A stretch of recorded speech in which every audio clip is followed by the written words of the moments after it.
بەرنامەی ئەمڕۆ با سپۆنسەری کۆمپانیای ئەسێ بۆ بازرگانی مۆبایل شیری ئەڵتونسا.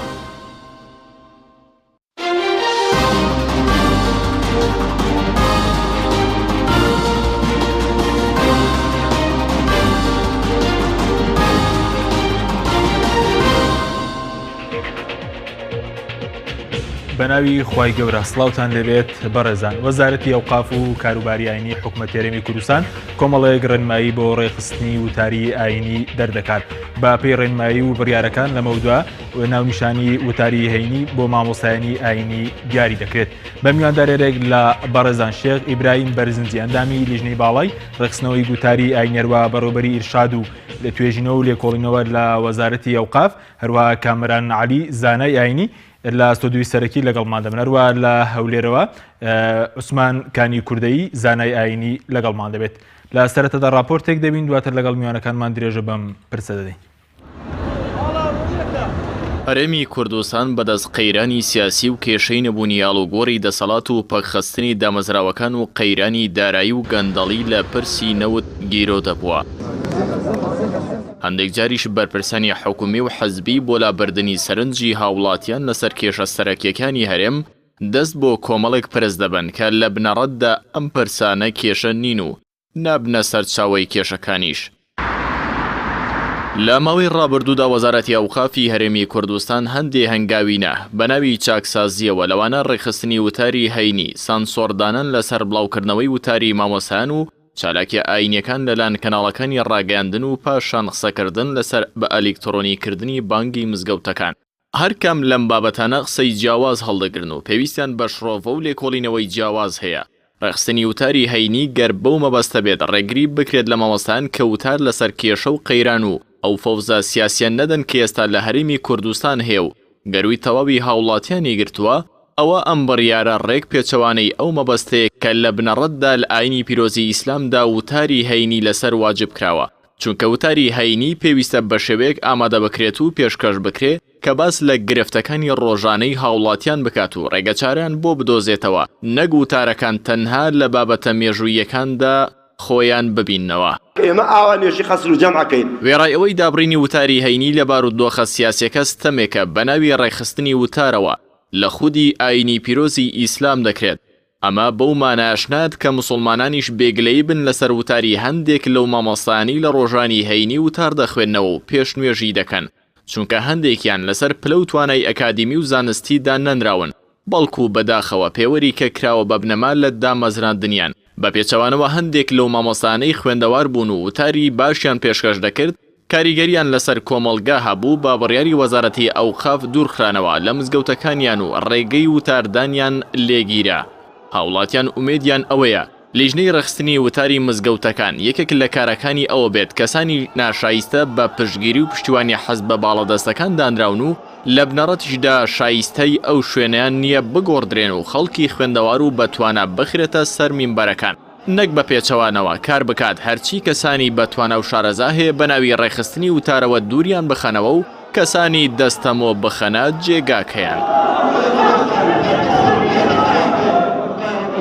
لەلایەکی ترەوە سانسۆردانان لەسەر گواستنەوەی وتارەکانی مامۆستایان لەلایەن کەناڵەکانی ڕاگەیاندن پێچەوانەی ئازادی ڕادەربڕین و ڕاگەاندنە و سنووردانانە بۆ کاریگەری مامۆستایان و زانانی ئاینی لەناو کۆمەڵگادا لە بریەوەی سانسۆر بخرێتە سەر بڵاوکردنەوەی وتار و چالاکی ئاینیەکان. دەبوو وەزارەتی ئەوقاف باوکاری وەزارەتی ڕۆشنبیری حکوومەتی هەرێم کاری لەسەر ئەوە بکردایە و هەڵوێستی لەسەر ئەوە دەربڕی باە کە لەلایەن ژمارەیەکی زۆر کەناڵی تەلەڤیزیۆنیەوە شەو و ڕۆژ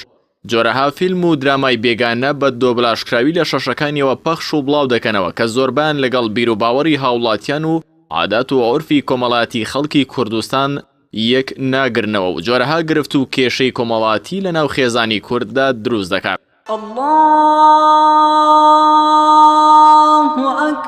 بە ئەلیکترۆنیکردنی بانگدانی مزگەوتەکانیش لەبەر ئەوەیە وەزارەتی ئەوقاف دیسان بە پێیپێوەری دەنگخۆشی و پسپۆری لە بانگداندا بانگبێژی دانەمەزراندووە و بەگران لە زۆربەی مزگەوتەکان هەر بانگبێژ دانەمەزراون، بۆیە دەبینی بەناچاری کەسانێک بانگ دەدەن هەم لە ڕووی ڕەوانبێژیەوە هەڵە دەکەن و هەم دەنگیشان ناخۆشە و ئەمەش هۆکارێکە لە بری ئەوەی هاوڵاتیان بە بانگی مزگەوتەکان دڵ و دەرونیان ئاسوودە بێ دەبینی بەهۆی دەنگی ناخۆشیانەوە دەبنەمایی نیگەرانیان ئەمە جگەلەوەی لە هەندێ شوێن مقەدیمە و مؤخرەش بۆ بانگ زیاد دەکرێت بۆیە لێرەوە دەتوانرێت بوترێت دەکرێت یەکێک لە چاکسازیەکان ئەوە بێت کە خەڵکانی دەنگ خۆش و شارەزاد دابەمەزرێنرێن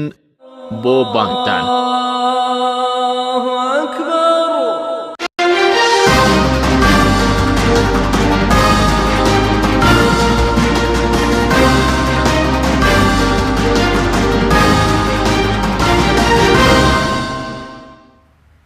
دووبارە سڵاوتان لێبێت بەڕێزان سوپاس بۆ میوانەکانمان بەخێر بێن ماوەسەی برایم ئەگەر لە بەڕێستانەوە دەست پێ بکەم بەخێر بە سوپاس بۆ ئامادەبوونتان سەبارەت بەو لیژنەی کە پێکاتەوە بۆ ڕخستنەوەی وتاری ئاینی کاری لیژنەکە چیەوە چ بڕیار و ڕاستپاردەیەک بۆ ڕخستنەوەی وتاری ئاینی دەرچوو بەناوی خۆی گەورە و میهرەبان زۆر سوپاس بۆ ئەم میوانداریە و من داوای لێبوردنەکەم دەبواە بە جلی مەلایەوە بەهاتومایە بەڵام لەبەر کارێکی تایبەت نەمتوانی لە سەفەر و شت بووم و 5 ساڵە من الحەمدولillah بە شەرەفی ئەزانم ئەو جلە لەبەر مایە و خزمەتی ئەەکەم بەڕاستی وەزارەتی ئەوقاف و کاروباری ئاینی لە مانگی 9 ساڵی پارەوە لێژنێکە بەڕێز جەنابی وەزیری ئەوقاف بە وەکالەت دکتۆر پشتیوان سادق و بە سەرپەرشتی دکتۆر دیارجەباری بەڕێوەبەری گشتی دیوان و بە ئەندامێتی کۆمەڵێک پسپۆر لە بوارە جیاجیەکانی شەریعەت نەخشەماندا ڕێژ بۆ کۆنفرانسێک کە وەزارەتی ئەوقاف پێی هەڵبستێت تایبەت بە گوتاری ئاینی و ئەمیش نەنامۆیە لە منتیقەکەیە وڵاتێ وەکو مسر زانکۆی ئەزهەر هەموو ساڵێک بۆ کۆنفرانسێک ئەکا بۆ گوتاری ئاینی کە نزیکترین کۆنفرانسیان مانگی سێ بەندەیەکی لەو کەسانەیە کە بەشداری ئەکاتیایە و لە زانکۆکانی تری جیهان هەموو ساڵێک کۆنفرانس و ئەوانە ئەبەسترێت لە هەرێمی کوردستان لە ساڵی 2009 کۆنفرانسی گوتاری ئاینی نەکرابوو ئەو لێژنەیە هەڵسا بە ئامادەکردنی پرۆگرامی کۆنفرانسەکە و لە مانگی 11 الحەمدولillah بەسەرکەوتوانە ئەو کۆنفرانسە بەڕێوە چوو بە بەشداری نزیکەی 400 مامۆستا لە سەرجەم شارەکانی هەرێمی کوردستان دوو ڕۆژی خایان نزیکەی 290 مامۆستا مداخەلە و قسە و پێشنیاریان پێشکەشی دەستنەی باڵا بە کورتی بڵێن ئەو بڕیار ڕاستپاردنی کە لەبارەی وتاری هەینیەوە دەرچوون کامانن ئەو ڕاستپاردانەیەکەوە دوای دوو ڕۆژ لە کۆڕ و کۆبوونەوە لە 8 تۆژینەوە لە هەموو بیرۆ جیاوازەکان لە هەموو بیرمەندە بە تواناکانی هەرێمی کوردستان لە مستەوای زانکۆکانی هەرێم لە مستەوای توێژەرەکانی هەرێمی کوردستان ئەو 8 توێژینەوەی لە ماوەی دوو ڕۆژە پێشکەشکرا و پێشنیاری مامۆستایانی ئاینی کوردستان خۆیان هەموو ئەو لژنەیە دراسەمان کرد لە ماوەی دوو ڕۆژە و توانیمان 16 ڕاستپاردەی تیا دەربکەین و ڕێکی بخەین و دەست بەوە بکەین کە گوتاری ئاینی بە هەموو جۆرەکانیەوە وتاری هەینی بەشێکە لە گوتاری ئاینی بتوانین ڕێکی بخەین ڕێخستن جیایە لەگەڵەوەی کەوا مەنعکردن یا نەهێشتنی قسەکردن یا کەلەپچەکردنی مامۆستایان ئەو ئەعتیبار و ئەو وشانە ناو نەنە کۆنفرانسە نەنە ڕاستپاردەکانە بە هیچ شێوەیەک نەهاتووە بەڕوونیانی دەتانێت وتاری ئاینی چۆن بێیانی بۆ نمونە ئەوەی کە بڕیاردرا لە وەزارەت ئەو هەموو گلەی و گازندەیەکەوە بۆ وەزارەت هاتووە بۆ ئەو نۆزدە بەڕێوەبەرایەتیەکەوە لە هەرێمی کوردستانە هەیە خەڵکانێکی زۆر مامۆستایانی قەدرگران ئەوانەی کەوا خۆیان بە صاحبی مەسئلەکە ئەزانن مامۆستا ئاسا مامۆستای میوانی تر ئەمانە هەمویان خۆیان هانایان بە وەزارەتی ئەوقافێناوە کەوا پێویستە منبەرەکان ڕێک بخرێ پێویستە گوتاری ئاینی لە کوردستان هەر کەسێ هەڵنەسی خۆی بکاتە خاوەنی ڕێک بخرێ لە قاڵبێک و چوارچێوەیەکە کەوەسەر لە ماوەسەیەوە وەکو وەزارەتی ئەوقاف ناونیشانی وتارەکان بۆ ماوەسایانی ئاین دیاری دەکەن من تعجبم تێ یعنی 16 خاڵمان هەیە لە ڕاگەندراوەکەی وەزارەتی ئەوقاف ئەو 16 خاڵە خاڵێکی باسی ڕێخستنی وتاری ئاینی و تەوحیدی عنوانی خوتبەکە ئەویش ئێمە شتێکی عاجباتیمان نەکردووە لە هەموو دنیایە ئەوەی کەوە دەرەوەی بینی بێ ئەوەی کە متابعی وڵاتەکانی تر بکە هەمویان ئەو سیستەمەیان هەیە سیستەمی ئاینی دیاری دەکرێت بۆ مامۆستایان ئەوانش بیخوێنن وتاری ئاینی دیاری ناکرێت بیخوێنێتەوە وتاری ئاینی تەوەرەکەی دیاری ئەکرێت بە سێ بابەتی بۆ هەڵە بژێرین دوا بڕیارمان لە کۆبوونەوەی لەژنەی باڵای بۆردی وەزارەت کەوا 13 پسپۆری تایە لە مستەوای کوردستان 3 ناونیشانی بۆ دەست نیشانەکەین ئەو 3 ناونیشانە مامۆستا هەڵی ئەبژێری بەڵام ئەگەر ناونیشانێکشی هەڵبژار نزیکی ئەو 3 ناونیشانە بوو هەر مەقبوڵە هیچ بەڵام نابێت لەوانە دەرچێت وایە نابێت لە ئیتاری ئەو 3 معنایە دەرچێتە سپاس دەکەم دواتەگرێم وڵای بەڕێستان مامۆستا کامران جەنابشت بەخێر بێ ڕای بەڕێستان سەبارەت بە مەسپرسی ڕێخستنەوەی وتاری ئاینی لە هەرێمی کوردستان داچی کێشەیەکی گەورە لە مەسلەی ڕێخستنەوەی وتاری ئاین لە هەرێمی کوردستان هەیە؟ بسم الله الرحمن الرحيم الحمد لله والصلاة والسلام على رسول الله وعلى آله وصحبه ومن والاه سواسی بەڕێستان دەرفەتەکەی جەنابتان و هەروەها بەڕێزەنای مامۆستا ئیبراهیم مامۆستا مەلا عوسمان دەکەم و دەمێ ئەوەش بڵێم کە ئەسڵ لە وتارەکاندا لە مزگەوتەکاندا وتا چ وتارەکانی جومعە بێ یان غەیری جومعەش بێ ئەسڵ تێیدا ڕێخستنە ئەسڵ تێیدا جۆرێکە لە هەمە ئاهەنگی جۆرێکە لە واقعی بوون جۆرێکە لە یعنی پشت بەستوو بە دەقە شەرعیەکان تەفسیری واقعی بۆ با بڵێن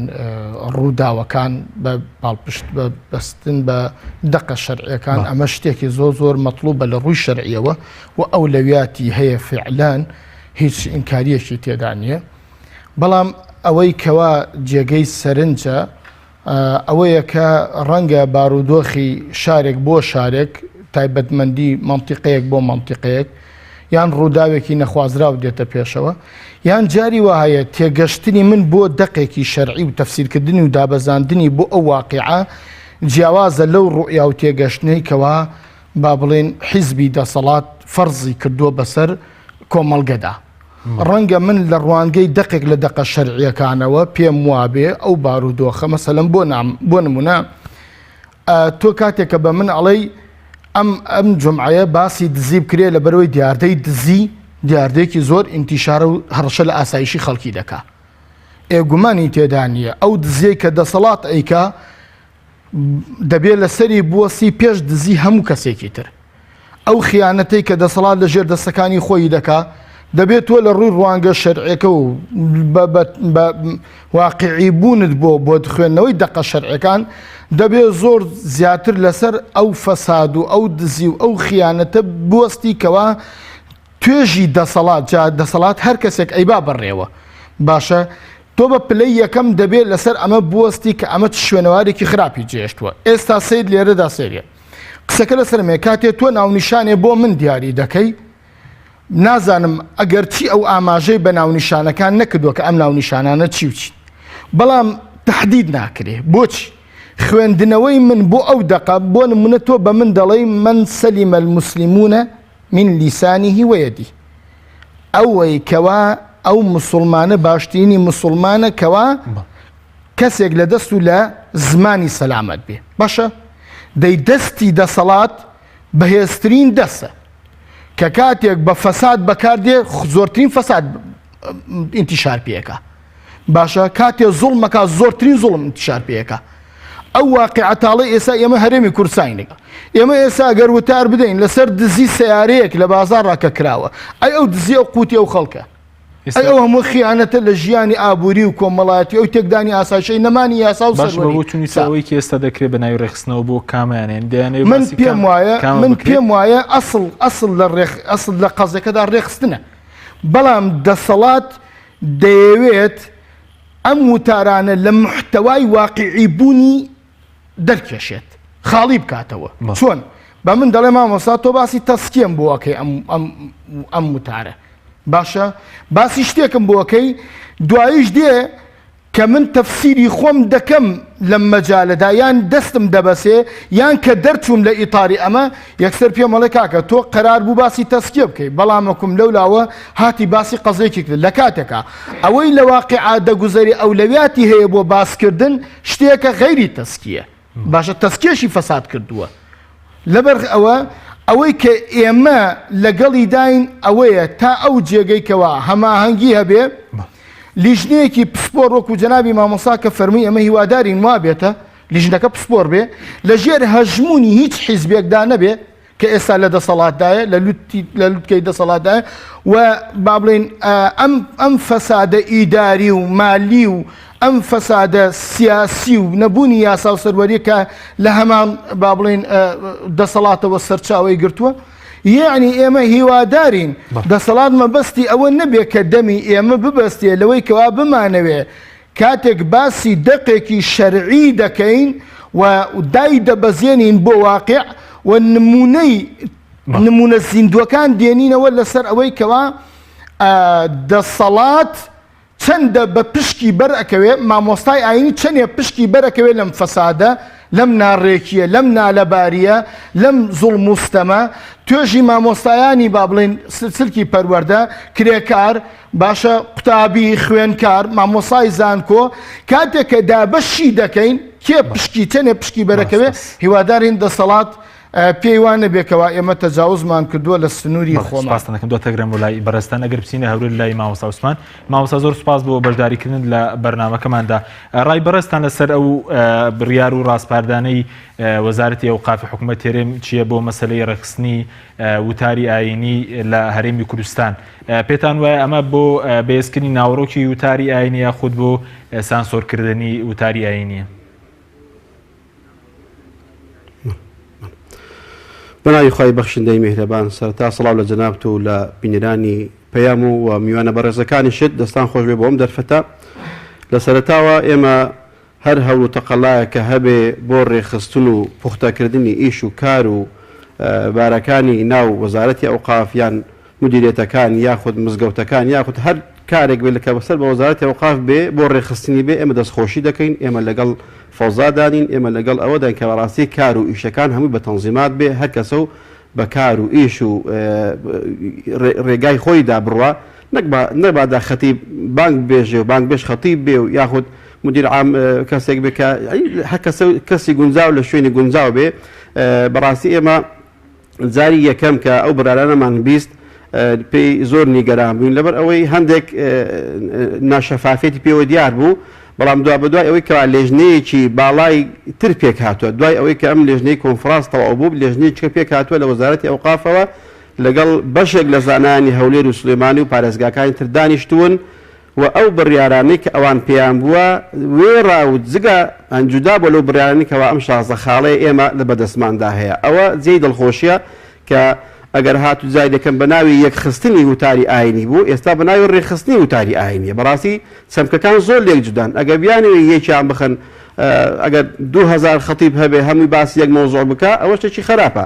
بەڵام ئەگەر بیانە تەنزیمات و ڕێخستن بێ بەڕاستی ئەو جێی دەستخۆشیە و ئێمەش لەگەڵداین ئێمە هاوکار دەبین ئێمە دەبێت کەسێکی چالاک بین بۆی کەوا بتوانین تەنزیمات بکەین ئاینی پیرۆز ئیسلام وەکو خۆی بگەێنین بەبێ ئیزیادە بەڵێ بەڵێ مامۆستا بەڵێ دیارە بۆی گرفتی ئینتەرنێتەوە مامۆستا دواتە گرن و لای بەڕێستان ماوسای برای مەگەر برن و لای بەڕێستان سەبارەت بە ئێستا مەسەر ڕەنگە کۆمەڵێک مامۆسای ئاینی مەترسیان لەوە بێت کە مەسەر لەمە وتارەکانیان سانسۆر بکرێ ئێوە وەکو لیژنەکە دەتوانن بۆ نمونە وتارێک دابن وەکو مامۆستا باسی کرد بۆ نمونە باسی گەندەڵی بکات باسی و دۆخە خراپ ناموارە بکات کە خەڵک تیاتی باسی مەسەرەن بەهادەردانی سامانی سروشتی و ئەوانە بکات ئەو تەوران ڕێگە پێدرێت منەگە ڕوخسەتم بدەی پێم خۆش بوو لە تەقل ڕاپۆرتەکە جەنابتانە تووسێ خاڵتان باس کرد حقیقەتەن ئەم بابەتەتان وەکو ستەم باس کرد کە تەوحیدی خوتاری ئاینی بکرێ ستەمە لە مامۆستایان و باسی ئەوەتان کرد کە وتاری ئاینی باسی گرفتەکانی خەڵکەکە بەڵام شتێکی باشتان باس کرد کەوا مامۆستا ئەو کەسانی کە ناشایستن لەسەر میبەرەکان لا بدرێن ئەوە خاڵێکی زۆر باش بوو لە ڕاپۆرتەکەتانە بەڵام باسی ئەوەتان کرد کە لە سلکی وتاری ئاینیە چەند کەسانێک هەنوان ئایا لە سلکەکانی تران نین ئەوە من هەموو جوابم پێەوە بە ئەلکترۆنی بانگەکەیشم زۆر بەلاوەگرن کە لە خزمەتتانە باسی کەم ئێمە لە دوای کۆنفرانسەوە لەژنەیەکی بردمانەیە لە وەزارەتی ئەوقاف ئەو لەژنەیە 13 کەسە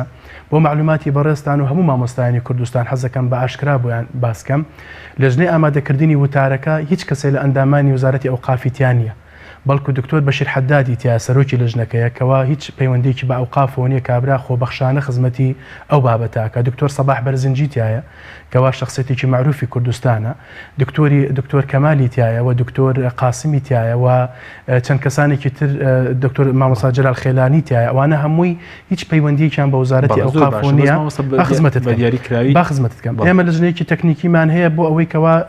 ئەو وتارانی ئەوان کە پێشکەشی ئێماکەنی ئەو پێشنیارانی کەوا بەیەکەوە دانشین ئیشی باشتر بکەین. و یەکێ لەوانی کەوا حەزەکەم لە خزمەتتانە باسیکەم ئایا ناو ڕۆشنبیرانە کەسانی نییە کەوا عینەن گێرە شێوێن بن، عینەن قسەی ناشرین بکەن، عینەن قلەتێکیان هەبێ. ئێمە لەگەڵ وزارەتی ڕۆشنبیری ئەوە دوم کۆبوونەوە ئەیکەین. لەژنەیەکمان پێی کێناوە کە من ئەندامێکم لەو لەژنەیە، لەژنەی ڕێخستنی گوتاری ئاینی و ڕۆشنبیری لە کوردستانە هەوڵ بەوە ئەدەین چۆن مزگەوتەکان ئەوەش جەریدەکان کەناڵەکان بابەتەکانی ڕۆشنبیری یعنی هەر ئەوە نییەکەوە ئێمە دەستکاریشتی مامۆستایانی ئاینیمان کرد بێ، بەڵکو ئەوانەی کەوا بزانین کۆمەلگاتێکەدا چاچی هونەربەند بێکی مامۆستای ئاینی بێ هەر کەسێکی تر بێ پێویست ئاگادار بکرێتەوە بخینە قاڵ. کام ڕێکارگراوەتە بەرامبەر بە مەسلەی دراماکان ئێستا بەڵێ ئەو لەژنەیە دۆم کۆبنەوەمان کردووە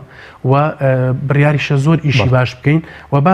باسی بانگی ئەلکترۆنی تاقیقەتەن ئەو بانگە ئەلکترۆنیە من بەداخەوە ئەڵێ مێشتا پرۆژەکە دوێنێکە پێرێکە بوو لە وزارەتی ئەوقافات تەسلیممان کرا، یعنی نە بڕیارمان داوە نە باسمان لێوە کردووە نە دیراسێشمان کردووە و دڵنیایش ئەدەمە هاونیشتمانیانی کوردستان و مامۆستایانی ئایندری و بانگ بێژەکانمانیش کە شتێک لە بەرژەوەندی خەڵکان نەبێ نە وەزارەت و نە حکوومەت و نە مامۆستای ئاینی نە کەسانی پسپۆڕش باوەڕ ناکەم دەستکاری بکەن. سوپاس دەکەم. دواتەگرێم وڵای بەڕێز دەگەڕچین وڵای مامۆستا عوسمان. بەڵێ مامۆستا پێشتر باسیەوەمان کرد کە ئەم ڕێنمایانە چۆن دەبینن بە ئاراستەی خزمەتکردن بە گوتاری ئاینی یاخود بە ئاراستی سانسۆردانان لەسەر وتاری ئاینی لە هەرێمی کوردستان.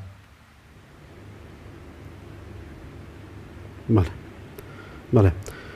وڵاهی بۆکو باسم کرد لە بیدایەتەوە ئەگەر ناشەفافیەت و ناڕوونیەک بە هەر بڕیارێکەوە دیار بێ خەڵک گومانی باش نابا لەبەر ئەوەی بەڕاستی کەمتر هەوڵی ئیسلاح و هەوڵی چاکسازی هەیە لە وڵاتی ئێمە کەمتر یعنی کەمتر دەکرێت زیاتر بە ئاقاری فەساد و بە ئاقاری گەندەڵیدا دەڕوە. ئەگەر بەڵام ئێستا وەکو ئەو کاگدۆریش باسی کرد کە خۆم یەک بووم لەگە و کەسانی لەو لیژنە بەڕێزەی ئەو بۆردەی کە دانراوە نەگەران دانیشتم بۆیان ڕوونکردنەوە چونێ ڕوونکردنەوە لە زاری ئەندامەکان و لەو لێژنەیە زۆر جیاوازە لەوەی کە لە کەسێک لە شوێنێکەوە دەیبیستی زۆر جیاوازە. ئەوەی ئەوان بە ئێمەیان گوتۆ ئێمە پێیان ڕازی بووین بەڕاستی ینی هەموو مامۆستایان ئەمە متتەفیقین لەوەی کە ئەو بڕیارانەی ئێمە تاوتوێمان کردووە پێی ڕازین. بەڵام ئەگەر بێت و لەگەر ڕێشم بۆ کاگدۆر کە لە کۆنفرانس ئەندام بووە ئەندامێک بووە لە کەندامیش کارا بووە، بەڵام گەلێک لە مامۆستایان کە دەفەرمونون ئێمە لە کۆنفرانس بڕیارێک دراوە بەڵام ئەم 16 خاڵە جیابۆ لەو بڕیارانی کەوا تاوتوێ کراوە، ینی هەموارکردنەکە شتێک بوو قسەی و داوای مامۆستانی شتێکی تر بووە کەمتر وا بووە تەرحی مامۆستایان و خەڵک بێت تەرحی لێژنەکە بووە ئەم 16 خاڵە بۆیە جاری وایە ئێمە احتیاط دەکەین یاخود دەترسێن یاخود بەهۆی ڕمانی پردی پەیوەندی بینی دەسەڵات و بینی خەڵک زۆر لە مێژە پردە ڕووخاوە زۆر لە مێژە و عیلاقە نەماوە بەرپرسانی ئێمە نەیانتوانیوە ئەوەندە متمانە لە مابینی خۆیان و خەڵک دادروست بکەن ئەگەر هاتو پرسێک هاتە گۆڕێ خەڵک متمانیان پێ بکات سیقیان پێ ناکەین لەبەرەوەی خوا نەخواستە کە کارێکی باشیش دەکرێت خەڵک هەر دەترسێ بە حەزەر دەبێ بەڵام ئێستا ئێمە بەرچاوڕوونین و ئومێد بەخشە لەبەرەوەی یەک لە داواکانی ئێمەش ئەوە بووە کە ئەو زانانەی لە وتاربێژی لادراون بە هەر پاساوێک بێنەوە ناو مزگەوت بێنەوە ناو ئیشی وەزیفەی خۆیان چەند کەسی وامان هەیە بەبێ ئەوەی کەوا ڕێشوێنی هەبێ محەلی عرابی هەبێ نە خەتیبە نە ئیمامە لە شوێنێکی چینێ دەرکراوە خوا حافظ بڕۆ ماڵی خۆت و زۆر باشە بەڵێ بەڕێزت ینی وەکو مامۆستایەکی ئاینی لەوە ڕازیت کە وەزارەتی ئەوقاف بۆ نمونە هەر هەینیەک سێ تەوەرت بۆ دیاری بکات تۆ لەسەر ئەو تەوەرەیە قسە بکەیت؟ وڵاهی ئەوە بە حەقەت دەبێ وەکو بڕیارەکانی تر بخرێتە بواری جێبەجێکردنەوە ئەوە گرینگە ئایا دەستە سەریان ناستە سەر چونی ئێستا و 16 خاڵێک کە هەموار کراوە ئێستا لێژنەی بۆ پێکاتۆتەوە بۆیان نەچۆتە سەر دڵنیا بن لەوەی کەوا بۆیان چوو باسەر ئیشەکانیان دەکرد بەڵام تۆش پێم وانە سەر لەبەر ئەوەی وەکو مامۆستا بست بەڵێ ئێوە ڕازین وەکو مامۆستایانی ئاینی بۆ نمونە وتارتان بۆ دەستنیشان بکرێت ناونیشانەکە؟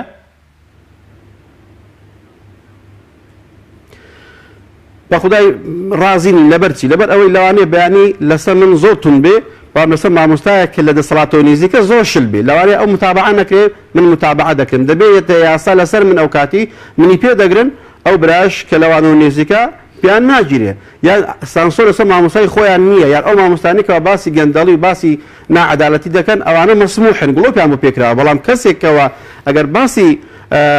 باسی خیار و تەماتەش بکاتەوەین کاکە مامۆستا ئەوە باسی ناعەدالەتی دەکات یعنی هەنجەتێکی پێ دەگرن زۆر کەسی وا هەبووە مامۆستا ئێستا کە لە مینبەر لادراوە خەڵکانێک ئێستا سەمینبەرن بە ڕوبعی ویان نەگوتووە بەڵام ئیوەی پێی وەراون و ئیشەکان ڕایان گرتە لە خوتبەی لایانداوە ئێمە بۆیە ڕازینی لەبەر ئەوەی ئیشەکەی عەمەلی نییە یعنی ئیشێکی لۆژیکی نییە بەڕاستی کە لە کوردستانێک کە چوار پارێزگا بێ و هەزاران خەتیبی لێ بێ سێ تەوەرت بۆ دیاری بکرێ وەڵاهی لەوانەیە دە تەوەریش جێبەجێ نەکرێت لەو خەتیبانی کەوا هەیە لە کوردستاندا. بەڵێ ئێوە ینی کەواتە پێتان وایە جۆرێکە لە سانسۆرکردن ئەگەر تەوەری دیاری بکرێت تەوەری وتاری هەینی بۆ مامۆسایان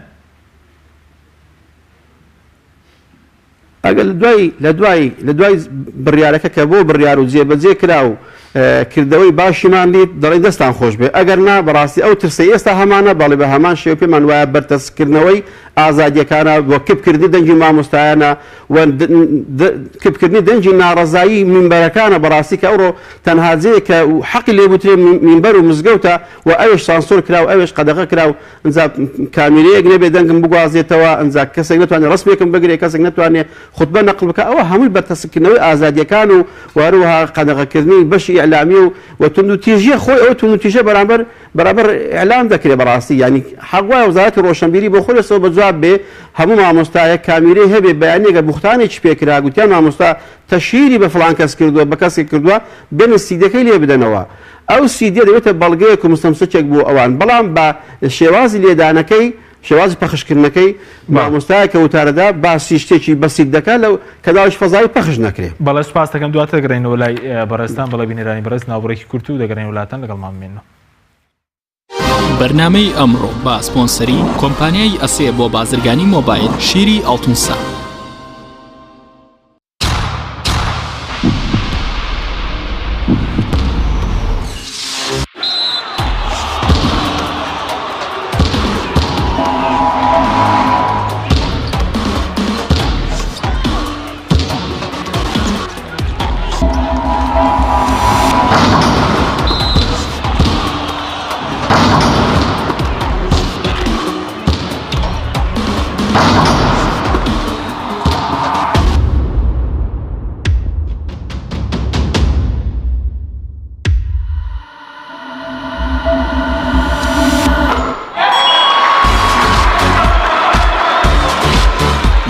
سەرکەوتنە گەورەیە تەنها شیری وشکی ئەڵتونسای تەمێکی ڕاستەقینە و 100% سروشتی نۆشی کە و هەمیشە بە بەهێزی بمێنەرەوە. ئەسێ ئەمڕۆ جیاوازتر دەردەکەوێت. ئەسێ ڕنگ و هێز و توانایەکی نوێ پێشکەش دەکات. زیرەکێکی ڕاستەقینە و متمانە پێکراوە. ئەسێ Q6 نوێترین مۆبایلی زیرەکە و کردنەوەی لەلایەن پەنجەمۆری خاوەنەوە کار دەکات. ڕامی 3 گیگابایتەوە، میمۆری 32 گیگابایتەوە، کامێرای سەرەکی 13 مێگاپیکسلە و کامێرای پێشەوەی 8 مێگاپیکسلە. ئەسێ یەکەمین مۆبایلی مارکەی کوردی 4G LTE. تۆپ ئارت تاکە بریکاری تۆڕی میدیایی کۆمەڵ بۆ دروستکردن و بڵاوکردنەوەی ڕیکلام. تۆپ ئارت.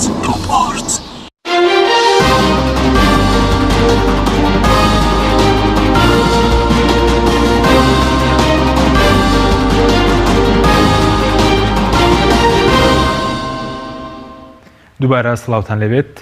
بەڕێزان کاک مامۆستای برایمەگەت بە کورتی وەڵامی پرسیارشمان دەیت و دوای دەگەڕێنەوە لای مامۆستا بەس بۆ ناونیشانی تەوەرەکان کە ئێستا مامۆسایانی ئاینی مەترسیان هەیە ئێوە دەتوانێت تەوەری ڕۆژ بۆ خەڵک بۆ مامۆسایانی ئاین دیاریکەن بۆ نمونە لەسەر دزی لە داهاتینەوە گەندەڵی ناشەفافیەت ئەو نەعەدالەتی بەرامبەر خەڵک دەکەن. حەزەکەم لە خزمەت مامۆستای بەڕێز و ئەو مامۆستای میوانی هەولێرەوە قسەکانی زۆر جوانە خوا مۆفەقیکە بەڵام ڕوونکردنەوەی پێویستە حەقیقەتەن قسەکان ئێمە بە شێوەیەکی گشتی ئیطلاقەکەین بەڵام خۆی وانە جەنابیان ئەگەر لە کۆنفرانسەکە ئامادە بوو بێ من ئەوراقەکانم لا ماوە لەژنەی کۆنفرانس بەس سیاغی کردەوە بڕواتان بێ هەموو ئەو پێشنیارانی کەوا 16 خاڵە ئەوان داوای زیاتریانیش کرد بەڵام ئێمە ئەو 16 خاڵەمان جێ کردەوە هەموو پێشنیاری مامۆستایانە ئێمە جێگیرمان کردووە لە ڕاگەیاندراوی وەزارەتی ئەوقاف کە ئەلانمان کرد دووەم ئەفەرمێ ئەگەر بێت و وەزارەت بۆی جێبەجێ بکردایە بکرایە ئێستا جێبەجێی کردبوو من بە بەڕێزیان ئەڵێم ئێمە نامانەوێت فەوزایەک لە کوردستانە دروست بێ وەکو فەوزالەتی فەوزایەک دروست بێ مەسەن مامۆستایان ترسی ئەویان هەبێت کە ئەم تەطبیقکردنی ڕێنمایانە بێتە ئازاردانی هەستی ئەوان ئێمە گەرەکمانە بۆ نمونە ئەم هەفتەی ڕابردوو من شخصی خۆم لە شاری سۆران لە شاری شەقڵاوە و لە هەڵەبجە بەتەماین گفتوگۆ لەگەڵ مامۆستایانەکەین یعنی کە گفتوگویان لەگەڵەکەین جیاوازترە پێش ئەوەی کەوا ئەو قسانیان بیستووە من حەزەکەم هەموو مامۆستایانی کوردستان بەڕێستان کە ئیعلامن گوێتان لەو کەسانە بێ ئەو شتانە بخوێننەوە ئەو شتانە ببیستنکەوە ئەو کەسانی کە ئەم بابەتیان داڕێت بەڵام جاهر ئەوەش بۆ خەڵک بەیان کرا بۆ نمونە دیاریکردنی تەوەر ڕەنگە مامۆستایان گلیان لەسەرەوە هەبێت دیاریکردنی تەوەر مامۆستایان وازانن کە لە خەت لایدا یا باسی تەوەرەکەی گۆڕی ڕەنگە لە فەسڵ بکرێ یا ڕەنگە عقوبە بدرێ ئەو شتەمان تا ئێستا باس نەکردو ئێمە لە لژنەی باڵا ئێمە گەرەکمانە مامۆستا پێناسەیەکی جوانی کوتاری ئاینی کرد کوتاری ئاینی بە معنای ئەوەیە کە تۆ ئەم شەرع و ئەم دەقە جوانانە بگونجێنی لەگەڵ ژیانی من هەم بۆ ژیانی دنیایم هەر بۆ ئاخیرەت ئێوە دەتوانن مەسەلەن تەوەرێک دیاریکەن کە لە بەرژەوەندی دەسەڵاتدانی بۆ نمونە گەندەڵی لەسەرەی نەوت نەعەدالەتی زۆر بە شەفافیت قساکەم و هیچ منەتێکشم نییە بڵێن ڕێی لە بەردەم کەسەکە وەڵڵاهی ئەم ڕێنمایانە تەطبیقکردنی ئەم ڕێنمایانە نە مەقڕێکی حیزبی نە لە شوێنێکی باڵاوە نە کەسێکی دیاریکرا و فەرزی نەکردوتە سەر وزارەتی ئەوقافە بڵێ ئیشی لێ بکەن بەڵکو ئەو لەژنەیە کەوا لەگەڵمانایە کەسانی تایە زۆر بە ئاشکرا دیارن سەر بەچی لایەنێکن لە کەسانی کۆمەڵی ئیسلامی لە کەسانی یەکگرتووی ئیسلامی لە کەسانی یەکێتی نیشتیمانی لە کەسانی پارتی دیموکراتی کوردستان لە هەموو ئەو کەسانی کەوا شارەزاییان هەیە لە بواری شریعەت خۆهەروە ناوراون ئەم بابەتەتان بۆ باسکەن دوایە بە لە خزمەتی مامۆستانە من حەزەکەم تەوەرێ باسکەم زۆر خۆشە من خۆم 25 ساڵ ئیمام و خەتیبم من جاری وهەیە لە مزگەوتەکەی خۆمە ئەمود ئەرێ باس چیتان بۆ بکەم جاری وهەیە لە پەیمانگاکەوە چەند ساڵی بەڕێوەبەری پەیمانگام و بە قوتابیەکان مەوەرد تەوەرم بۆ دیاری بکەن مەقسەدی وەزارەتی ئەوقاف نە دەمبەستنی مامۆستایانە نە دەستبەستنیانە نە حڕیەتیان بکەین ئێماڵین سێ تەورت بۆ هەڵەبژێرین توان تەورێک هەڵبژێرین کە لەگەڵ دەسەڵات نەگونجێ ئێمە بۆ قەرارێک بدەین پێشەوەیەکەوە بابەتەکان باشە بەس بە پێی ڕێنمایەکان لە مەڵپەڕی وەزارەتی ئەوقاف دانرێت ناونیشانەکان لە مەڵپەڕی وەزارەتی ئەوقاف ئێمە بۆ معلوماتی جەنابەت 16 ڕاگەندرا و 16 خاڵە دەیمان جێبەجێ کردووە بۆ معلوماتی جەنابتە بۆ معلوماتی ئەلامەگەر دەفتم بدێتی هەردەیت بۆ باس بەڵێ سوپاس دەکەم ئێمە شەر لامانە سوپاس دەکەین مامۆستا تۆش پێ دوای ئاسایی دیاریکردنی تەوەرەکە یاخود ینی مامۆستا دەڵێت مامۆستێکی سیاسی لە مەسەلەی دیاریکردنی تەوەرنی بۆ وتاری ئاینی جا ئێمە مەبەستەکەمانەوەیە لەم مۆزوعەدا زۆر ڕوون و زۆر وازح یعنی داوای ڕوونکردنەوە بکەین ئەگەر مەبەست دیاریکردنی تەوەر من بە حەقترم لەبەرەوەی لە واقعی ئەو دەوروبەرەی خۆمدا دەژیم کەوا با بڵین ئەزانم تایبەتمەندی ئەو شوێنەی کە من تێدایە پێداویستی ئەو خەڵکەی لەوێدا هەیە ڕووداوە هەنووکەیەکان لەو منطقە و لەو دەڤەرەدا یان لەو شارەدا کامیان ئەولەویاتی هەیە کاتێ من دەمەوێ باسی مەوزوعە بکەم من 2 هەفتە جارێ وتارێکی جومعەم هەیە ئەم 2 هەفتە جارێ ورد دقیقی ئەکۆڵمەوە بزانم چی بابەتێک لە ناو 10 ناونیشانە لە ناو 20 ناونیشانە کامیان هەڵبژێرم بۆ ئەوەی کەوا وتاری ئەم جومعە واقعی بێ خواستی خەڵکەکە بێ یعنی با بڵێن خواستێکی هەنووکەیی خەڵک بێ و ئەو لەوێاتێ بێ بۆ باسکردن ئەمە لەبەر تۆ ناتوانین لە چوارچەوەی با بڵێن سێ ناونیشاندا من لە هەولێرەوە من لێرە دەستبەست بکەی بەوەی کەوا ئیتر من ناتوانم غەیری ئەو سیانە بەڵێ ئەگەر جەنابی مامۆستا بفەرمێ ئەم سیانە پێشنیاری ئێمە و خۆشت هەرچێکی تر پێشنیارەکەی ئەمە زۆر مهمە خاڵێکی تکە زۆر گرنگە بۆ ئێمە گرنگە ئەوەی گرنگە لە وتارە وەزارەتی ئەوقاف دەستگا پەیوەندیدارەکان لیژنەی فتووە باشە یەکێتی زانایانی ئاینی تەرکیزی لێ بکەنەوە ئەوەیە کەوا ئەم وتارە چەندە وتارێکی واقعیە و چەندە پشت بەستووە بە دەقە شەرعەکان نەک باسی چی کراوە باشە ئایا باسی ئەوەی کردووە کە من وتومە باسی بکە باسی فڵانە تەوەری کردووە لەو سێتەوەرا بۆ کە من پێم وتوە نا ئەمما مۆستایە خەڵک بچێتە وتارەکە حتا ئەگەر باسی هەرچۆنێک بۆ نمونە پێغەمبەری خوا عەلەیهی سەڵات وەسەلام فەرمێ من ڕەئا منکم منکەرا فەلیوغەیڕه بیەدیه باشە ئەمما مۆستایە چۆن باسی من ڕەئا منکم منکەرەنی کردووە فەلیوغەیڕه بیەدیه چۆن باسی دەستی کردووە تەغیری دەستی کردووە ئایا پاڵپشتە بە هەموو کۆی دەقە شەرعەکان توانیوێتی ئیطلاعێکی باشیە بێ بەسەر شێوازی بەکارهێنانی دەستدا یان داعشیانە تەفسیری کردووە وتوێتی ئەگەر منکەرێکی بینی یەکسەر لێی دەبیکوژە باشە ئایا وعی ئەم مامۆستا ئاینە چەنێکە تۆ دەبێت لێرەوە من هەڵسەنگێنی نەک لەوێەوە من هەڵسەنگێنی ئایا ئێمە کەی بوتومانە فڵانە کەس باسی تەغیری منکەر بکە ئێمە وتومانە دەبێ باسی مەسەلەن ئەجری دراوسێ بکە ئەخ کاکە من ئێستاکە من قسەکەی من لەسەر ئەمەیە لەسەر ئەمە نییە ئەوەی کە من بۆ من گرنگە تۆ دەبێ نابێتەوە بۆ من دیاری بکەی تۆ دەبێ واقعی بوونی وتار ئایا وتارەکەی من چەندە فعلەن باسی لوبی شریعەتم کردووە باسی تەسامحم کردووە باسی لێبوردەیم کردووە و باسی مەواقیف و بوێری ئینسانی مسلمان و ئەخلاق بەرزی و نەفس بەرزی ئینسانی مسلمانم کردووە باشە ئەمە وەکو چۆن دەڵێ ئەبێ بۆ تۆ گرنگ بێ چەندە مەسەلەن وتارەکەی من خزمەت بە ئاشتی کۆمەڵایەتی دەکا چەندە خزمەت بە گیانی بەرگری و ئەوە دەکا ئەوەیە مۆزوعتیم لیژنەی لە خەڵکی پسپۆر پێک دێ بەڵام لا دوێ تەورێک دیاریکە لە بەرژەوەندی دەسەڵاتدانەبێت من ترسی ئەوەم هەیە یعنی چونکە بۆ ئێمە کاک حەکیم ئێمە لە ڕابردوودا ئەوەی کە بینیمانە بە ئاشکرا وەزارەتی ئەوقاف کە من ئومێدەکەم ئینشاءڵڵا ئێوە هاوکاری وەزارەتی ئەوقاف بن و هێزێک بن لە پشتی وەزارەتی ئەوقافەوە نەک هەژمونی حیزبێک بەرجەستەکەری هەژمونی حیزبێک و ڕوئیای حیزبێک من بۆ کۆی کێشەکان کێشەکەی من لەوەدایە ڕوئیای حیزبێک بێوێ لە ڕێگەی وەزارەتی ئەوقافەوە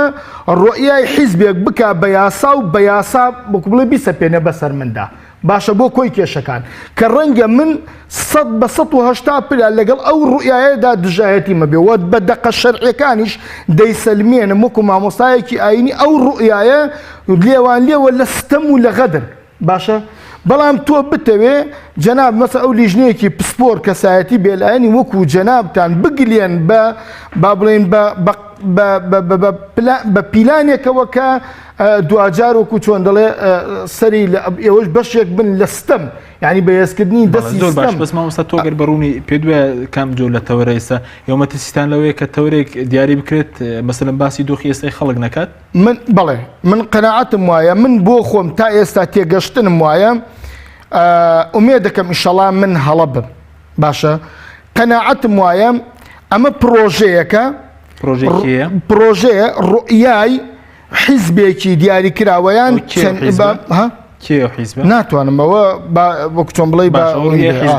بەڵێ ڕوئیای حیزبێکی دیاری کراوە کە دەیەوێت لە ڕێگەی وەزارەتی ئەوقافەوە من حەزەکەم یەک شت بە تۆ بڵێم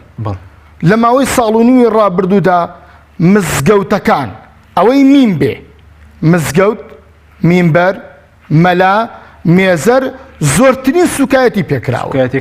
باشە لە دەرکردنی مزگەوت لە پەلاماردانی نوێش خوێن لە لێدانی مامۆستای ئاینی لە کوشتن و شەهیدکردنی مامۆستای ئاینی لە چی هەتا ئێستاکە وەزارەتی ئەوقاف ئەگەر بەشێک نەبوو بێ لە پیلانەکە بەشێک نەبووە لە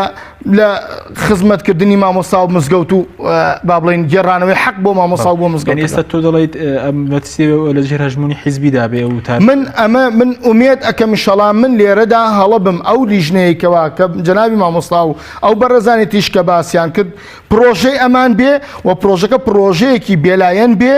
و ناوەڕۆکی ئەم ئاەتە بێ کە خوای پەروەردگارە فەرمێ ئین الله یەئمر بالعەدل والإحسان یعنی بۆ چەسپاندنی زۆرترین عەدالەت بێ بۆ ئەوەی لە مزگەوتەکانەوە زۆرترین پەیامی ئاشتی تەسامح برایەتی ئاشتەوایی کۆمەڵایەتی خۆشەویستی ئەمانە زۆرترین پەیامی مزگەوتەکان بێ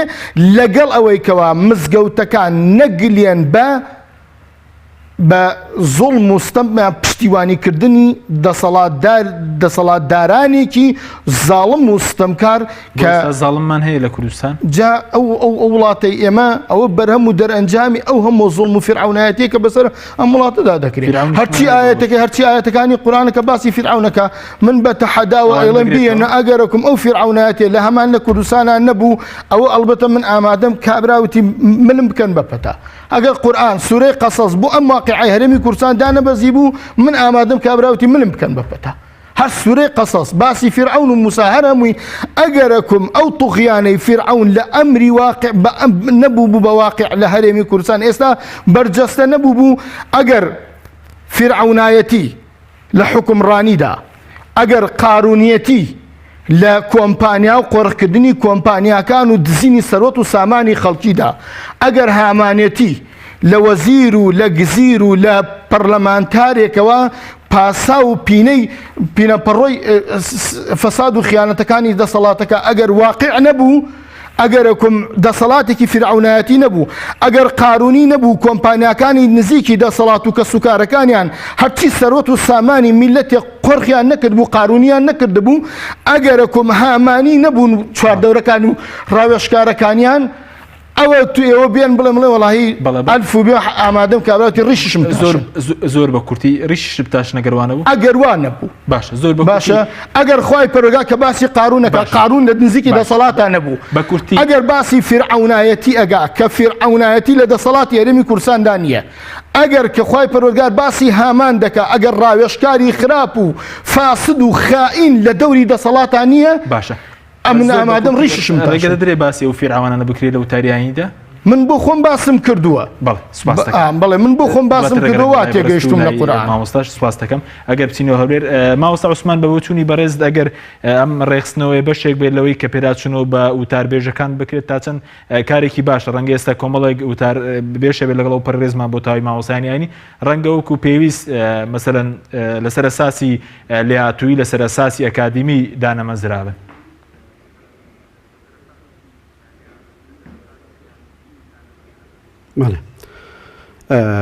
ئەگەر بێت و لە وەکو تۆکمەکردن و ڕێخستن بێ بەڕاستی ئەوە جێی دەستخۆشیە بەڕاستی ئەوە ئومێد و هیوای چەند ساڵی ئێمە معلومە لە ململانەی قولی چەند ساڵی ڕابردووی ئەم دوو حیزبە دەسەڵاتدارەی ئێمە لەو هەموو ناعەدالەت و ناڕێکی کەوا کردویانە دەیان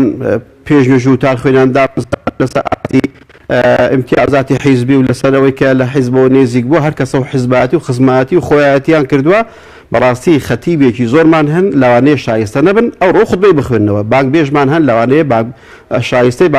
بانگبێژین نەبن لە بە ئەنجامی چی بۆ لە ئەنجامی ئەوەی وەکەوە ئەو لە دژایەتیوی ئەو لە دژایەتیوی خەڵکیان دامەزراندووە زابووە بەڕاستی زۆر پێویستە زۆر چاکە شتێکی مبارەکە کە پێداچوونەوە بکرێت بەڵام بەو مەرجە ئەو قەیدە بەهابێ بەو مەرجەی بەبێ جیاوازی کەسێک هەڵگری شەهادەی دکتۆرا بێ ئەوە ئەولاترە لە کەسێکەوە شەشی ئاعدادی تەواو نەکردە بێ دکتۆراەکەی لا دەدەن بەڵام شەشی ئاعدادەکەی دادەنێن وڵا ئەوە خەڵک ئەوەی دەوێت بەڕاستی ینی ئێمە چەندین زار کە ئەو زۆر مستەمە دووبارە دەبێتەوە وەکو باسم کرد کە ئەم شیخە متمانەیە زۆر لاواز بە زۆر بێهێز بووە خۆزگە خاڵێک لەو خاڵانەی کەوا لەو کۆنفرانسە دەرچووە باسی حەسانەی ژیانی مامۆستای ئاینی کردبە هیچ ڕۆژێک نیە مامۆستایەکی ئاینی تەشیری پێ نەکرێت ڕۆژێک نیە مامۆستایەکی ئاین نەکوژرێ ئیهانە نەکرێ معاشی نەبردرێ ڕانەگیرێ يعني ئاسایی شڵ دەکتۆر سەر مامۆستای بەڕاستی ئای وەزارەتی ئەوقاف بۆ تا ئێستا نەیتوانیەوەکەوە هەموو داوم دەستگا ئەمنیەکان زەبت کا بۆی کەوا هیچ کەسێک بۆی نییە لێ پێچینەگە مامۆستای ئاینی بکە تا ئێستا بەهێزی ئەمن و چەکدار و بەهێز و قوڵەت مامۆستایانی ئاین دەتۆقێن و لە وتاربێژی دانهێن نەخوارێ جا بۆیە ئێمە بەڕاستی دەترسین ئێمە دەمانەوێت ئایندەیەکی خراپ ڕوو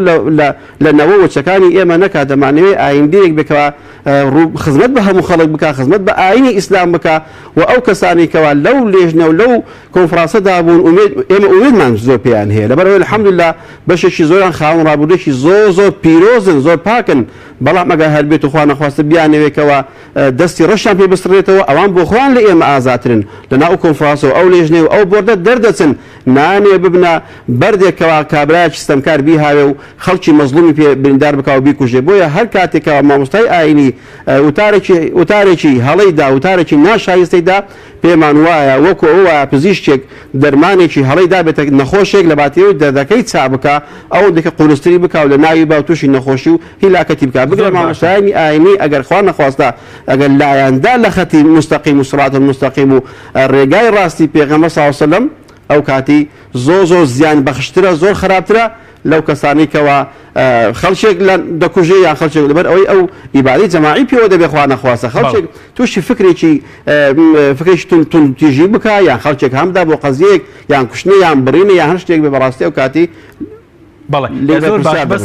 مامۆستامان هەیە مامۆستایانی لایەنداری دەسەڵات بێت و یعنی سەر بنەمای حیزبی و نزیک لە دەسەڵات و دانرابی و خەڵکی تر هەبێت لەبەرەوەی کە لە دەسەڵات نییە لە مزگەوت دوور بخرێتەوە.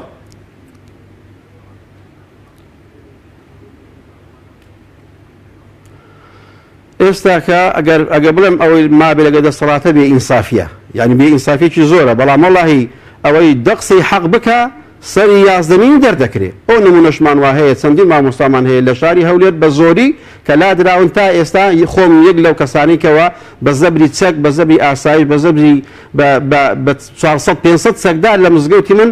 هەڕەشەی کوشتن و لە ناوبردن و گرتنی خەڵکی تا ئێستاش خەڵکی وامان هەیە بریندارە و لێدراوە و ئیهانە و هەڕەشەی لەسەرە لە دژی دەسەڵات قسان بکەوە بێ بەڕاستی تووشی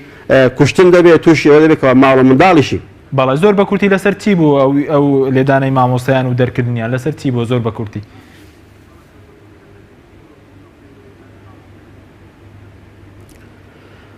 معلومە ئەو هەموو قەیرانە کە ڕووی لە وڵاتی ئێمە کردو بڵێن دروستکراون یان ئەو قەیرانانە مامۆستایانی ئاینی ینی هەستیارترین چینی توێژ بوون و توانیویانەکەەوە نوقتە بخەنە سەر پیتەکان کە بەڵێ فلانەش ناعەدالەتە و زوڵمە و ستەمە و ئەوهایە خەڵکیش بەگوێی مامۆستا دەکات خەڵکیش لە عەمد و ڕوجێی مامۆستادایە بۆیە دەسەڵات لەو دەترسێ مامۆستای ئاینی ئیزرابێکی لە دژ بکە ینی تەماشا ئەو ناگەشتبینی بەرامبەر مامۆستایانی ئاینی لەبەرەوەی کارێکی چاکی نەکردو بۆ مامۆستای ئاینی ئەو ڕۆکە لێ دەترسێ مامۆستا ئینقلاب بکە و ئێمە هەموو کاتێک لەگەڵ دروستکردنی نەک ڕووخاندن لەگەڵ برایەتی نەک دژایەتی لەگەڵ خۆشەویستین نەک بغز و چینە بەڵام بەداخەوە وایان کردکەوە خەڵکان لە کوردستاندا ئەوەی کەوا چاو دەکاتەوە بەڕقەوە چاو بکاتەوە بژنێ بەڕقەوە. بەڵێ سپاس دەکەم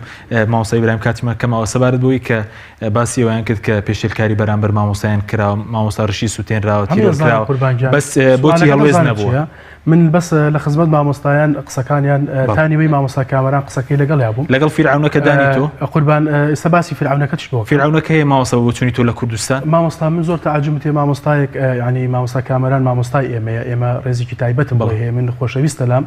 بەڵام باسی خاڵێکی کرد حەزەکەم بەس مامۆستا تۆ دەمەوێت ڕێی فیرعون هەیە لە کوردستان من نەمبیستووە ئێمە ئەگەر فیرعونەکان حکوممان کا ئیتر نازانم ئەم ئازادی کەوا جەنابیان حکومی فیرعونایەتی لەگەڵ بوونی فیرعونەکە ئەو دوشتێ مامۆستایە نەبیستووە دەسەڵاتی فیرعونی هەیە مامۆستا حیفە ڕیشی خۆی ئەوە نەساڵە بە تەقوا و باخواپەرستی بخاتە معمەلەیەکی ئاوهاوە یعنی من پێم ناخۆشە حەزەکەم قسەکەی سەحب بکە چکو مامۆستا تۆ پێت وایە دەسەڵاتی فیرعونی ژنیە ئەوەی کە مامۆستا دەڵێ مامۆستا هەر کردەوەیەکی ناشرین هەبێت لە کوردستانە جا دزی بێ جا زوڵمکردن بێ ستەم بێ ئێمە نابێ ئەو ناونیشانانەی لێ بنین کەوا نەتوانین ئیسلاحیان بکەین ئێمە مامۆستایان ئێرکمان ئەوەی کە ئیسلاح بکەینە سەر مینبەرەوە بەڵام وتارێکی تند و تیژی وتە ئێمە مامۆستا باسی ئەوەی کرد کە مامۆستایان ئینقلاب نەمبیستەوە مامۆستایەکی ئاینی باسی ئینقلاب بکات لە حکوومەتیش نەمبیستەوە بڵێ ترسمێ لە مامۆستایان ئینقلاب بکەنە سەرم ئەو مامۆستایانیشی کە بەڕێزیان باسی ئەەکەن بڕاتان بێ بابەتی تەشهیر نەبێ باس ئەوە نییەکەوە بەم ڕۆژگارە راپۆرت دێ بۆ وزارە دەیان مامۆستا هەیە کورسی حکوومەتی هەرێم و دەسەڵاتی هەرێم و دەیان قسەی ناشرینی بە حکوومەتە وترێت تا ئێستا مامۆستایەک لەسەر ئەوە دەرنەکرا بەس مامۆستا زۆر بەکورتی مامۆستا ڕیشی مامۆستا سووتێنرا کێسی زادرا مامۆستا وەزارەتی ئەوقاف و کاروباری ئاینی لەسەر وتارێنرا خوارەوە سەدان مامۆستای کتابی ڕێزلێنان و پێزانین و تەرقیە و علاوە و لەسەر ئەدای باشیان لەسەر مینبەرەکانە لە ئەم ساڵ 2016 نزیکەی زیاتر لە دەیان مامۆستا بەس کتابی ڕێزلێنانیان لێگیراوە. دووەم خاڵی بابەتی ئەوەی کەوا مامۆستا ئەفەرمێ خزمەتیان کردووە مامۆستایان هەموو ڕوبوونەوەی تیرۆرە بەڵێ ئەو مامۆستایان بێت دینیان گەیاندووە حەقیان گەیاندووە شایەنی ئەوەش شایەنی ئەو ڕێزلێنانە بوون ئەوە وزارەتی ئەوقاف دەسە پارچەدا نەنیشتووە تەکریمی کردووە ڕێزی کردووە کۆنفرانسی کردووە ئەکتیڤترین وزارەت لە کوردستان ئێستا وزارەتی ئەوقافە بە کادرەکەیەوە مامۆستا باسی تەوەرێکی کرد کە حەزی کرد دڵنیایی پێ بدەم مامۆستا من سێ تەوەرتان بۆ هەڵبژێرین ئەگەر جەنابەت تەوەرێک نزیک ئەو تەوەرەتیش هەڵبژارد وزارەتی ئەوقاف زۆر مەمنونی جەنابتە و ئەگەر ڕووداوێک لە گەڕێکی خۆتا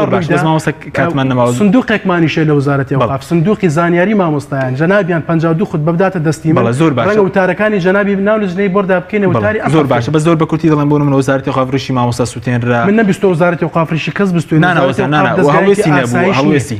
ئێستا بۆ من ڕشی مامۆستا نادرکانی کوردی سووتێنرا ئەم قسەی بێڵە بکەێنم بەداخەوە ئیعلامێکی ئەیانەوەی وزارەتی ئەوقاف وەکو ئاسایش و دەستگای ئاسایش دەربخەن بە هیچ شێوەیە وزارەتی ئەوقاف نەڕازیە بەو کردارانە و ئیدانیشی کردووە و بەرگری لە مامۆستای خۆشی کردو. باشە بەڵام مامۆستا چوونە بەردەم دادگە دواتر. بەڵێ ئەوەی سەر مامۆستام لە مین بەردوور خراوە لە بریەوەی کەوی هەڵکوتە سەر مامۆستا هێزیەمنی مامۆستا چۆ بەردەم مامۆستانی خولەکی بۆ بەرەستان کاتمان نەماوە سوپاس دەکەین. بەڵێ من زۆر بە کورتی دەسپاس. مامۆستا ئەگەر مامۆستایە لە هەرێمی کوردستانە مامۆسایەکی دیاری وەکو دکتۆر وشیار بە نوێژی نیوەڕۆ بکوژرێ خەڵتانی خوێن بکرێ دیاریشە کە ئاشکرایە کە کێ کوشتی و کێش لە پشتی کوشتنەکەوەیەتی کێ کوشتی ئەوە ئیترەوە دیارە کە دەرکەوتووە کە کێ خۆیان ئەو یەکگرتووی ئیسلامی باشە زانێ خەڵکیشە دەزانن کە کێ کوشتوێتی هەتا ئێستا کەشەوە مەلەفەکەی لە دیزە بە دەرخۆنە پێکردندایە مەلای مامۆستای ئاینی کە ڕیشی سووتێنراوە باشە مەلا کامەران ڕیشی لە ڕیشی ئەو مامۆستایە پیرۆستتر نییە کە لە پێ سپاسان دەکەم زۆر سپاس ڕیشی زۆر سپاس بۆ ئەمەدەبوونتان کاتمانە سپاس بۆ ئەمەدەتر زۆر سپاس بۆ مامۆستا عوسمانی سپاس بۆ میرانی بەڕێز تا بەرنامەیەکی تر خواتان لەگەڵ